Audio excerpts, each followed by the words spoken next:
All right, let's just jump right in.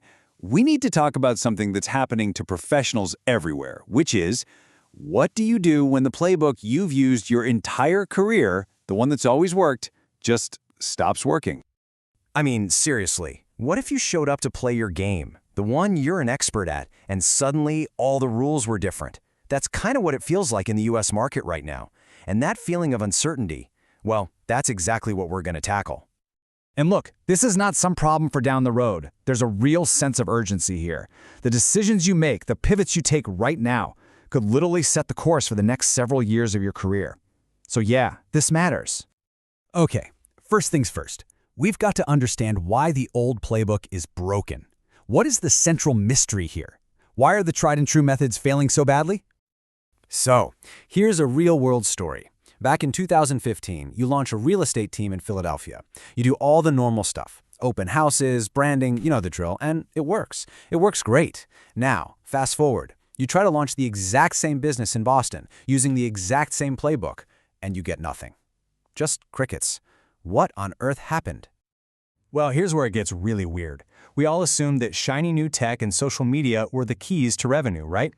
But the reality on the ground is that old-school belly-to-belly methods are actually winning.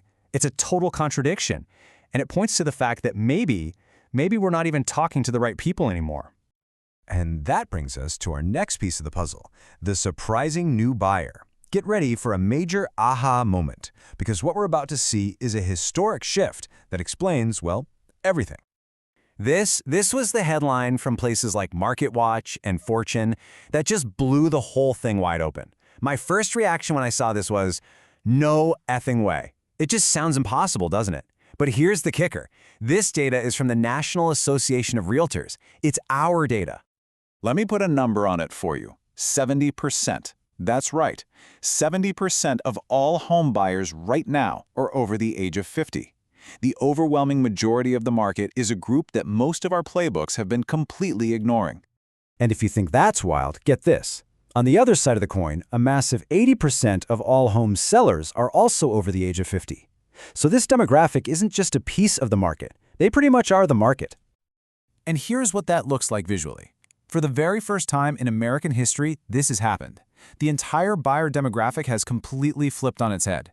You have more people over 70 buying homes than people under 35. The game has totally changed. So the big question is, why? And that leads us right here to being trapped by affordability. To really get why this is happening, we've got to look at the economic engine underneath it all. Because this shift, it's not about what people want, it's about what's even possible. This quote just says it all, doesn't it? It's not one person's fault or one group's fault. The system itself has, over time, built a trap. And it's a trap that has locked a huge chunk of the population out of the housing market. So, here's the number that springs the trap. To afford the median-priced home in America today, your household needs to bring in $114,000 a year. Let that sink in. Now, how many families actually make that much? Yeah, the answer is not a lot. We're talking only about 20 to 30% of all households in the country. And that's before you even start talking about student loan debt, car payments, things that push that income requirement way, way higher. For most first-time buyers, the door is basically slammed shut. So how do we fix it? Well, the obvious solutions don't really work. If you lower interest rates or home prices, demand just skyrockets and prices shoot right back up. You increase wages? Same thing. More buying power drives up prices. And a market crash? Well, when the market crashes, so do incomes, so affordability stays just as bad. We're kind of stuck. So, think about it. If new buyers who rely on new income are priced out, who's left to buy and sell houses? Well, it's existing homeowners. In fact, 70% of buyers today are also sellers. They're not using their salary to buy a new place, they're using the mountain of equity they've built up over decades. And that is the absolute key to understanding this market. Okay, so we know the problem, we know why it's happening, so what in the world do we do about it?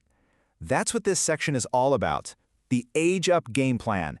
This is the strategic pivot you have to make to win in this new reality. Honestly, it all boils down to this one simple phrase: age up your data. If the market is older, your entire focus has to get older. It is the single most powerful shift you can make right now. Let's look at the actual math to see why it's so critical. Just look at these numbers. It's just so clear. If you have a database of 1,000 people under 35, you can probably expect about 6 deals a year, okay? Now take that same database of 1,000 people, but make them all over 50. Suddenly, you're looking at 28 deals. That is nearly 5 times the business, just from talking to the right age group. So how do you actually do this? Well, you find them where they are, which is Facebook, not just Instagram. You talk to them how they want to be talked to, which means picking up the actual phone. You connect with them by getting them involved in community events. And you know the easiest way to open a door? Just ask for their help or their opinion. It's that simple. All right, our final section. We've found the right people. We know how to connect with them, but now we have to talk to them differently. It's all about a new way to negotiate, one that's built on collaboration, not confrontation. This is a game-changing shift in how you communicate. The old way, the confrontational way, is to basically say, you're wrong. The new way, the collaborative way, is to say, I have different data. See the difference? One is an attack. The other is an invitation to look at the facts together. And the psychology behind this comes from experts like Chris Voss. The real secret to influence, to negotiation, is to give the other person the illusion of control. When people feel like they're in charge, they feel safe. And when they feel safe, their minds are open and they're much more willing to be guided. And here's the simple 3-step recipe. First, you validate them.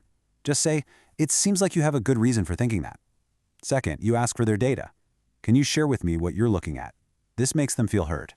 And then, only after those 2 steps, you ask for permission to share your side. Would it be a crazy idea if I shared what I'm seeing? It's not a fight. It's a conversation. And it works. So we'll end with this question, because this really isn't just about real estate, is it? It's about recognizing when the fundamental facts of your world have shifted underneath your feet. The playbook that made you successful yesterday might be the very thing holding you back tomorrow. So in a world that changes this fast, maybe the most important question you can ask yourself is my data still good? Are my assumptions still true?